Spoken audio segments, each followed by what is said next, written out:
और 5 और 6 महीने बड़ा वक्त होता है बेटा, कम वक्त नहीं होता।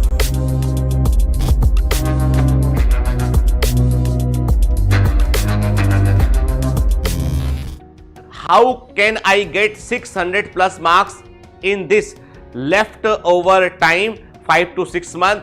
Is it possible with Biomentor और इज इट इनफ टाइम? देखो बेटा, ये क्वेश्चन बड़ा इररिलेवेंट है कि क्या बायोमेंटर्स के साथ ये संभव है? बायोमेंटर्स तो अपना 100% देते हैं पढ़ाने में, ठीक है? बायोमेंटर्स की पूरी टीम 100% पढ़ाने देते। बच्चे पूरे समय बोलते रहते हैं ज्यादा पढ़ा रहे हो, ऐसा कर रहे हो, इतना क्वेश्चन, टफ शेड्यूल। वो कभी कोई ये नहीं बोलता कि कम पढ़ाया, नहीं पढ़ाया, टफ शेड्यूल तुमने बहुत आसान नहीं, क्योंकि Biomentors is a commando training institute, यहाँ पे टफ ट्रेनिंग होती है। तो बायोमेंटर्स तो अपना 100% देंगे। क्या तुम 100% लेने को तैयार हो? क्या तुम्हारे अंदर इतनी कैपेबिलिटी कि तुम उसको डाइजेस्ट कर पाओ, उससे तुम आगे निकल पाओ? तो 100% सिलेक्शन होगा। और 5 और 6 महीने बड़ा वक्त होता है बेटा, कम वक्त नहीं होता है।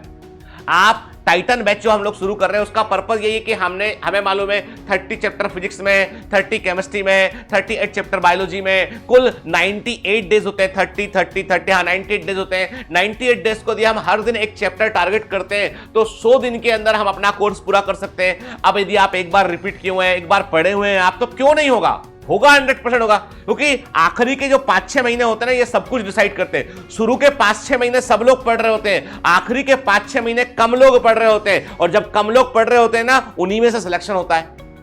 तो बिल्कुल सफिशिएंट टाइम है। लेकिन इसके बाद तुम यही क्वेश्चन मुझसे पूछोगे कब? फरवरी में।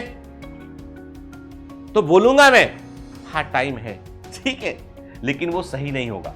अभी समय है, अभी वक्त है बेटा। इसलिए जो है ये तो it is possible only with your will.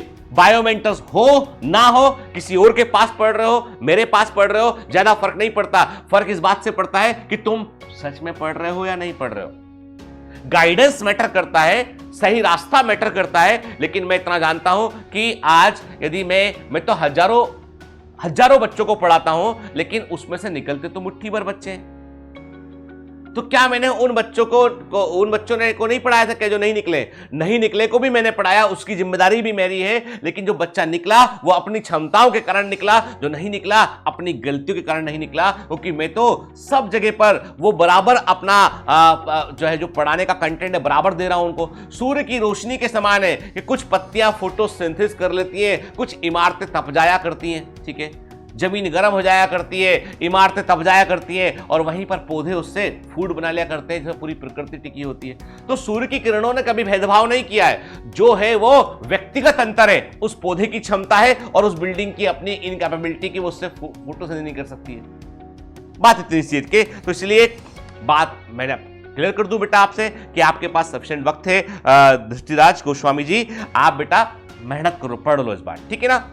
आप I am not a good businessman, तो मैं ये नहीं बोलूंगा कि आप जुड़ी जाओ, आ जाओ, मैं चमत्कार करूंगा, मैं बिल्कुल नहीं बोलूंगा। मैं ये बोलूंगा तुम जहां भी पढ़ना चाहते हो, जहां तुम्हें कंफर्टेबल लगता है वहां पढ़ लो, ठीक है, लेकिन 6 महीना पढ़ो बेटा, जरूर सिलेक्शन होगा, ठीक है।